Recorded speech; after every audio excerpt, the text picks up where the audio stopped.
Welcome students. आज हम एक बहुत ही इम्पोर्टेंट टॉपिक क्लास 12 बायोलॉजी का इवोल्यूशन चैप्टर का टॉपिक है gene flow and genetic drift. इसके बारे में आज हम डिस्कस करेंगे। जेनेटिक ड्रिफ्ट इवोल्यूशन का मैकेनिज्म या फिर फंक्शन ऑफ इवोल्यूशन में आता है। इसमें हम देखेंगे कि जीन फ्लो कैसे होता है और ये क्या है।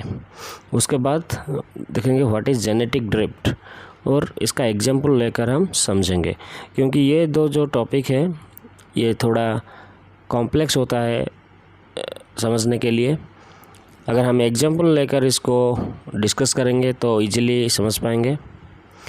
तो अगर कोई स्टूडेंट्स किसी को कोई नीट प्रिपरेशन या फिर मेडिकल एंट्रेंस प्रिपरेशन करना है तो मुझे कांटेक्ट कर सकते हो। मैं प्रोवाइड करता हूँ बायोलॉजी कोचिंग फॉर नीट। तो चलो स्टार्ट करते हैं। Gene pool.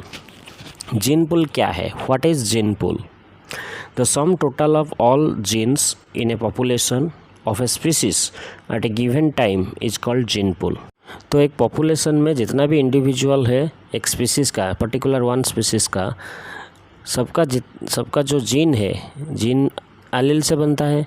तो total number of alleles, total number of genes को हम जीन पूल बोलते हैं। तो अब हम देखेंगे what is gene flow. When individuals migrate from one population to another, some alleles of genes move within them.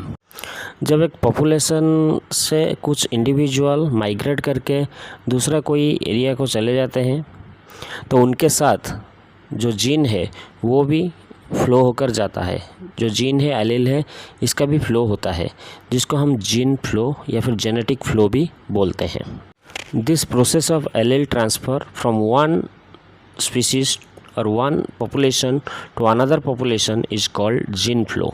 तो जब कोई इंडिविजुअल एक पॉपुलेशन से दूसरा कोई पॉपुलेशन में जाता है और उनके साथ अगर रिप्रोडक्शन करता है तो उसका जो एलील्स है वो दूसरा पॉपुलेशन का इंडिविजुअल का एलील के साथ कंबाइन होता है और उनका प्रोजेनी में वेरिएशन दिखाई देता है। इसको हम जीन फ्लो कहते हैं।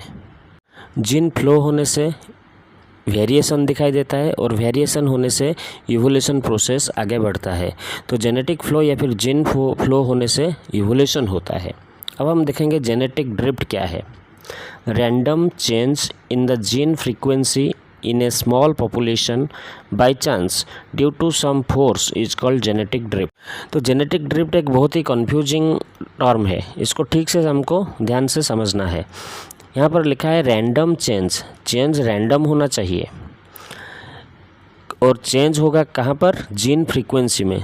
जीन का जो फ्रीक्वेंसी है, एलीलिक फ्रीक्वेंसी उसको बोलते हैं, वहाँ पर रैंडमली चेंज होना चाहिए एक स्मॉल छोटा सा पॉपुलेशन में, क्योंकि लार्ज पॉपुलेशन में जेनेटिक ड्रिफ्ट नहीं होता है। ज़्यादातर वेरिएशन स्मॉल पॉपुलेशन में ही दिखाई देता है। तो रैंडम चेंज होगा, स्मॉल पॉपुलेशन में होगा। कैसे होगा? बाई चांस होगा, due to some external force, उसको हम जेनेटिक ड्रिफ्ट बोलेंगे। Sewell Wright recognized this evolutionary force, hence it is also called Sewell Wright effect। तो जेनेटिक ड्रिफ्ट को स्वेल राइट इफेक्ट भी कहते हैं, क्योंकि ये इसको प्रपोज किए थे, ये आपको याद रखना है। There are two effect caused by random genetic drift. Number 1 है बॉटलनेक इफेक्ट, नंबर 2 है फाउंडर इफेक्ट। तो हम एक एक करके देखेंगे क्या है इसका मतलब और एग्जाम्पल भी देखेंगे। तो पहले हम देखेंगे bottleneck effect. This effect occurs when there is a disaster of some sort that reduce the size of an population. अगर एक पॉपुलेशन का साइज रिड्यूस हो गया due to some disaster, due to some natural calamities, तो वहाँ पर bottleneck effect आता है। This creates smaller variation among surviving individual. तो जो वो डिजास्टर में सर्वाइव करते हैं उनमें थोड़ा थोड़ा वेरिएशन दिखाई देता है, जिसके वजह से जेनेटिक ड्रिफ्ट होता है। अब हम एक ग्राफ देखकर उसको समझेंगे कि बॉटलनेक इफेक्ट कैसे होता है। देखो, ये जो ग्राफ है इसमें एक्स एक्सिस में टाइम है और वाई एक्सिस में पॉपुलेशन साइज है। तो जितना टाइम आगे आगे बढ़ेगा पॉपुलेशन का साइज़ भी इंक्रीज होगा, पॉपुलेशन का नंबर भी इंक्रीज होगा। लेकिन अगर कोई डिजास्टर आ गया अगर कोई प्रॉब्लम हुआ तो सडनली पॉपुलेशन डिक्रीज हो जाएगा, और डिक्रीज होने टाइम पर कुछ इंडिविजुअल सर्वाइव करेंगे, रिकवरी हो जाएंगे, और ज़्यादातर इंडिविजुअल का डेथ हो जाएगा। जो रिकवर हो गए ये डिजास्टर में, उनके अंदर कुछ स्मॉल वेरिएशन दिखाई देगा, जिसको हम बॉटलनेक इफ़ेक्ट बोलते हैं। अब हम एक एग्जांपल लेकर देखेंगे। सपोज ये देखो, ये डायग्राम में बॉटलनेक इफ़ेक्ट का एग्जांपल दिया है। तो पहले वाला जो स्टार्टिंग में बहुत टाइप का फेस है, बहुत कलर का फेस है, लेकिन डिजास्टर होने से या फिर कुछ प्रॉब्लम होने से ये पॉपुलेशन का डिक्लाइन हो गया है, पॉपुलेशन डिक्लाइन हो गया, ज़्यादातर इंडिविजुअल का डेथ हो गया। लेकिन जो एक दो बच गए उनका रिप्रोडक्शन होकर बाद में एक लार्ज पॉपुलेशन क्रिएट हुआ। तो जो 2-3 बच गए उनका कलर जो था, नेक्स्ट जो भी जनरेशन पॉपुलेशन इंक्रीज हुआ उनका कलर भी उसी तरह हो गया।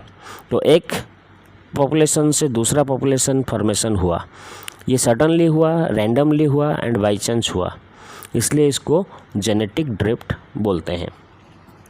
तो ये जो डायग्राम है इसमें क्लियरली हम देख सकते हैं, बीच में नैरो वाला जो पोर्शन है वहाँ पर जो 1-2 सर्वाइव कर गए, बाद में फ्यूचर में उनका पॉपुलेशन डोमिनेंट हो गया, और जो एक्सटेंड हो गए उनका नंबर पूरा नील हो गया। तो ये एग्जांपल से हम बॉटलनेक इफेक्ट को ठीक से समझ सकते हैं। अब हम देखेंगे फाउंडर इफेक्ट। फाउंडर इफेक्ट क्या है? Founder effect means it occurs when a new colony is started by a few numbers being separated from the original population। Original population से जब कुछ इंडिविजुअल सेपरेट हो जाएंगे और एक न्यू कॉलोनी फॉर्मेशन करेंगे, वो कॉलोनी को हम कहेंगे फाउंडर इफेक्ट, और वो जो इंडिविजुअल सेपरेट होंगे उनको बोलेंगे founder. Here reduce genetic variation and changes in the allelic frequency are observe. वो अलग होने से क्या होगा? जेनेटिक वेरिएशन दिखाई देगा और एलिलिक फ्रीक्वेंसी भी चेंज हो जाएगा, और एलिलिक फ्रीक्वेंसी चेंज होने से जेनेटिक ड्रिफ्ट होता है। The new population gradually appear distinct from the original population. जो न्यू पॉपुलेशन बनेगा फाउंडर इफेक्ट से, वो ओरिजिनल जो पॉपुलेशन था उससे थोड़ा अलग होगा, क्योंकि यहाँ पर जो रैंडम माइग्रेशन हुआ है उनका जीन पूल को लेकर न्यू पॉपुलेशन बनेगा। In the absence of interbreeding, क्योंकि इंटरब्रीडिंग यहाँ पर नहीं हो पाएगा। जो ओरिजिनल पॉपुलेशन था वहाँ पर जो इंटरब्रीडिंग इंडिविजुअल्स थे, अब इंडिविजुअल का जीन फ्रीक्वेंसी चेंज हो गया, इसलिए उनका इंटरब्रीडिंग नहीं होगा, जो भी होगा उनके अंदर होगा, इसलिए जीन पूल टोटली चेंज हो जाएगा। और ये जो फाउंडर इफेक्ट है, this was proposed by Mayr, Ernst Mayr इसको प्रपोज किए थे फाउंडर इफेक्ट, ये आपको याद रखना है। अब हम एक एग्जांपल लेकर फाउंडर इफेक्ट को थोड़ा इजीली समझेंगे। ये देखो, पहला वाला जो डायग्राम है इसमें लिखा है ओरिजिनल पॉपुलेशन ग्रेटर वेरिएशन। बहुत सारे वेरिएशन है, रेड कलर है, येलो कलर है, 2 टाइप का इंसेक्ट है। लेकिन बाई चांस सडनली ऐसा कुछ हुआ, 1-2 इंडिविजुअल सेपरेट हो गए ओरिजिनल पॉपुलेशन से। अब यहाँ देखो, एक रेड कलर का इंसेक्ट सेपरेट हो गया, और होने के बाद वो एक न्यू पॉपुलेशन स्टार्ट किया। क्योंकि वो रेड था इसलिए वो जो भी ऑफस्प्रिंग्स फॉर्मेशन किया सबका कलर रेड हो गया। तो अभी ये जो रेड कलर का जो न्यू पॉपुलेशन क्रिएट हुआ, इसमें वेरिएशन बहुत कम है, ऑलमोस्ट नील, लेकिन ये एक न्यू पॉपुलेशन है। यहाँ पर जीन फ्रीक्वेंसी, एलिलिक फ्रीक्वेंसी पूरा अलग है ओरिजिनल पॉपुलेशन से, इसलिए इसको हम फाउंडर इफेक्ट बोलेंगे। और ये जो पहला वाला जो आकर इसको बनाया उसको हम फाउंडर बोलेंगे। तो ये डायग्राम से हमको क्लियरली पता चल गया बॉटलनेक इफेक्ट में क्या होता है। Due to some disaster by chance suddenly कुछ इंडिविजुअल का जीन फ्रीक्वेंसी चेंज होता है और स्मॉल वेरिएशन दिख। और फाउंडर इफेक्ट में क्या होता है, कोई एक इंडिविजुअल, 1-2 इंडिविजुअल ओरिजिनल पॉपुलेशन से सेपरेट होने के बाद एक न्यू पॉपुलेशन क्रिएट करते हैं।